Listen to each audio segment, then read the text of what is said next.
Let's talk about property flipping in Singapore. It's this idea, right? Buy low, sell high, get rich quick. But here, in our super regulated market, how much of that is just a dream? And what's the actual cold, hard reality? Let's get into it. Okay, I want to start with just one number. Look at this. $637,380.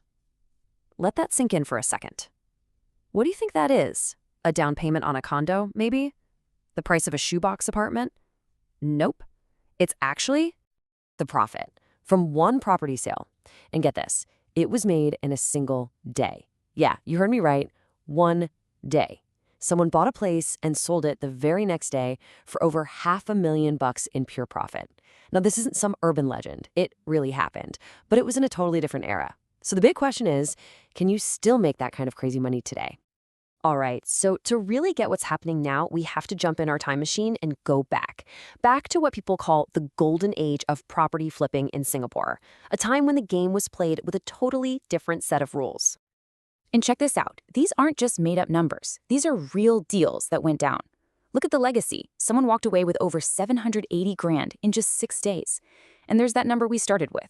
Caribbean at Keppel Bay, flipped in one day for a $637,000 profit. I mean, come on. This was pure Wild West-style speculation.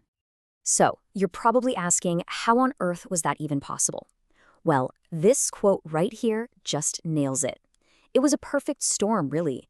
You had low HDB prices, our economy was just exploding, and this is the key part, there was hardly any regulation to slow people down. All these things came together to create this massive wave of appreciation, and some people rode it all the way to the bank. But, a party like that can't last forever. The government saw all this crazy speculation and, well, they decided to step in. They rolled out a whole bunch of measures to cool things down and, let's be honest, to bring the market back to reality. And for the flipper who loved a quick payday, everything was about to get a lot harder. And this right here is the big one. This is the government's primary weapon. Meet the seller's stamp duty, or SSD. Its job is simple. And it's not subtle. It's designed to make it financially excruciating to buy and sell a property in a short amount of time. If you're dreaming of a one-week flip, the SSD is basically your worst nightmare. Okay, let's really break this down because the numbers are just insane. If you sell within the first year, the government takes a whopping 12% of the sale price. And listen, this is super important. That's not 12% of your profit. It's 12% of the entire sale price. So if you sell $1 million condo, that's $120,000 straight to the tax man. In year 2, it drops to 8%. Year 3, it's 4%. This is exactly why that one-day $500,000 profit is now basically impossible. The tax alone will just wipe out any money you'd hope to make. So, does that mean flipping is totally dead and buried? Well, not quite. It hasn't disappeared. It's just evolved, Clever investors, they've figured out new ways to play the game. They've adapted their whole playbook to work within these much, much stricter rules.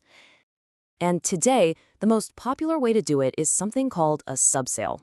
The idea is pretty straightforward. You buy a unit in a brand new condo project, right from the developer at the launch price. Then, before the building is even finished, you sell your contract to another buyer. The hope is that by then, the market value for units in that project has already gone up. So right now, investors really have two main choices. On one hand, you've got subsales of new condos. Yeah, the timeline's longer, you gotta wait for it to be built, but your upfront cash can be a lot lower because of the progressive payment schedule. And hey, zero renovation costs. On the other hand, you can flip an older resale property. That's faster, sure, but it's gonna require a ton more capital upfront, plus a really smart, efficient renovation plan to actually add value. And don't think this is some tiny niche market. That number right there, 1,300, that's roughly how many subsale deals happen in 2024 alone. It's a huge sign that, yeah, the old school one-day flip might be a ghost, but there's a new generation of investors playing a different game, and they're playing for keeps. But here's the catch. Even if you pull off the perfect modern flip, that big, juicy profit number you see in the headlines, that is never what you actually take home. There's this whole lineup of costs and taxes just waiting to take a bite out of your earnings. Right, so this is where it gets really serious. It's not just about the SSD. First, there's the buyer's stamp duty, or BSD, that everyone has to pay. Then, if this is your second property, bam, you get hammered with the huge additional buyer's stamp duty, the ABSD. After that, you've got legal fees, agent commissions, maybe renovation costs. And on top of all that, you have strict loan limits, the loan-to-value, or LTV, which caps how much you can borrow, and the total debt servicing ratio, TDSR, which limits your loan based on your income. All of this just makes it so much harder to get the cash you need to even play the game. And this chart just lays it all out perfectly. Imagine you flip a $2 million property. Okay, so the property itself costs you 75% of that, but then taxes like BSD and maybe ABSD, plus all the fees, that could easily eat up another 15%. Through an Reno, that's another 5%. And suddenly, your actual net profit, the cash in your pocket at the end of the day, is this tiny little 5% slice. The margins are razor thin. So this all leads to a really fundamental question for anyone looking to invest in property here. When you look at all the risks, the high costs, the tiny margins of flipping, you have to ask, is there a better way? And this has kicked off a massive debate. Should you flip for a quick buck, or should you hold on for long-term growth? You know, these two strategies are for completely different types of people. Flipping is an active, high-stakes game. It's for seasoned players who are trying to score a quick capital gain. Holding, on the other hand, is way more passive. It's lower risk, and the focus is on collecting rent while you wait for the property's value to grow over many years. It's really about being a trader versus being a long-term investor. In fact, for most Singaporeans, the most proven way to build wealth through property isn't flipping at all. It's a strategy called asset progression. And it's the classic path, right?